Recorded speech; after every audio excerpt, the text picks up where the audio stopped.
खटाव यांनी 2001 साली वाणिज्य शाखेची पदवी घेतली। त्यानंतर काही काळ नोकरीही केली, पण त्यांचं मन नोकरीत रमत नव्हतं। 2009 पासून ते शेतीत उतरले। केळी लागवड, फुलशेती करता करता ते स्ट्रॉबेरीकडे वळले।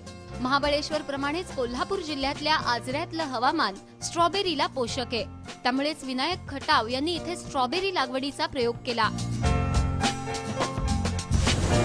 पहिल्यांदा झेंडू आणि केळी करत होतो। त्यानंतर गेल्या वर्षी चौकुळा आणि इथून साधारण 40 किलोमीटरवरती चौकुळा पहिला प्रयोग केला होता। तिथलं वातावरण इथलं वातावरण सेम आहे म्हटल्यावर मी पण करायचं ठरवलं। पहिल्यांदा ऑक्टोबरमध्ये पॉवर ड्रिलनं बेड तयार करून घेतले। सर्वसाधारण रुंदी 3 फूट आणि वरचा टॉप 2 फुटाचे केले। त्यावेळी शेणखत घालून तयार करून घेतले। त्यानंतर एक बाय एक वरती झिगझॅग पद्धतीने लागण केली। ही रोपं मेढ्यावरून साधारणपणे 12 रुपये 80 पैशाला आम्हाला इथे जागा पोच मिळाली। 1.5 महिन्यानंतर कळ्या दिसायला सुरुवात झाली आणि 2 महिन्यानंतर तोडणी सुरू झाली। स्ट्रॉबेरी हे 6 महिन्यांचं पीक आहे। विनायक यांनी ऑक्टोबरमध्ये 2 गुंठ्यात स्वीट चार्ली, इंटरडॉन, सेल्वा आणि ऑस्ट्रेलिया अशा 4 जातींची 1000 रोपं लावली। ठिबकद्वारे ते खत आणि पाणी नियोजन करतात। पॉलिमल्चिंग पद्धतीचा वापरही त्यांनी केलाय। रोपं लावल्यापासून 7 दिवसांनी त्यांनी खत व्यवस्थापन सुरू केलं। 1261-0 200 ग्रॅम आणि मॅग्नेशियम सल्फेट 100 ग्रॅम या खतानंतर तिसऱ्या दिवशी कॅल्शियम नायट्रेट 200 ग्रॅम आणि बोरॉन 100 ग्रॅम ते देतात। त्यानंतर 3 दिवसांनी 052-34 200 ग्रॅम आणि 0050-50 ग्रॅम असं नियमित खत नियोजन त्यांनी केलंय। प्रत्येक रोपाला ते रोज अर्धा लिटर पाणी देतात। लागवडीनंतर 2 महिन्यांनी स्ट्रॉबेरीचं उत्पादन सुरू झालं। सुरुवातीला 300 ग्रॅम, 2 दिवसानंतर 300, 300 500 असे वाढत आता 1 दिवसाआडाने साधारण 3 ते 3.5 किलो मिळते। आणि ह्याची पॅकिंग आम्ही साताऱ्यातूनच मागवलेत। आणि एका बॉक्समध्ये 240 ग्रॅम पर्यंत फळं राहतात आणि ती सगळी 4 व्हरायटीची आम्ही एकत्र करून विक्रीला पाठवतोय। प्रति झाडापासून 150 ग्रॅम फळ मिळालेले आहेत आणि लोकल मार्केटला देत असल्यामुळं खाण्यायोग्य फळ आम्ही तोडतोय पूर्ण पक्व झाल्यानंतर।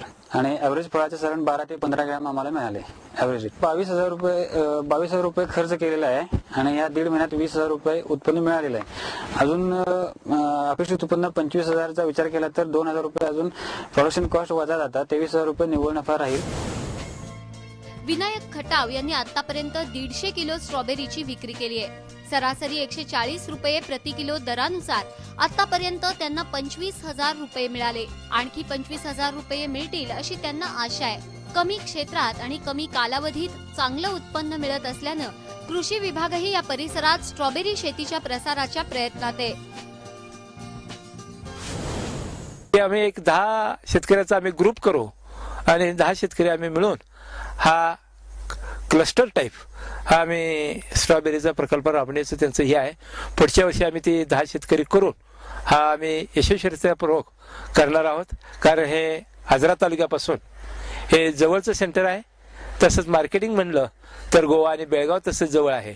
त्यामुळं त्याचा अभ्यास वजा आम्ही करून याला अधिक गती कशी देता येईल किंवा मार्केटिंगमध्ये कसं जास्तीत जास्त आणता येईल आणि त्यांना अधिक फायदा कसा करून देता येईल या दृष्टीनं जसं आम्ही आजरा तालुक्यात प्रथमतः कांद्याचं घेतलं, हा दुसरा उपक्रम हा स्ट्रॉबेरीचा करायचा।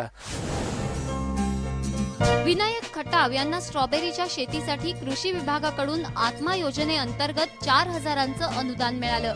विनायक खटाव यांचा स्ट्रॉबेरी लागवडीचा हा प्रयोग चांगलाच यशस्वी झाला। आजरा तालुक्यातील खानापुरात स्ट्रॉबेरीचं चांगलं उत्पादन घेणं शक्य आहे हे त्यांच्या आता लक्षात आलंय। त्यामुळे पुढील हंगामात स्ट्रॉबेरीचं क्षेत्र वाढवण्याचा त्यांचा मानस आहे। 1-2 गुंठे शेती बऱ्याच शेतकऱ्यांकडे पडीक असते, पण या शेतीतही चांगलं उत्पन्न मिळू शकतं हे विनायक खटाव यांनी दाखवून दिलंय।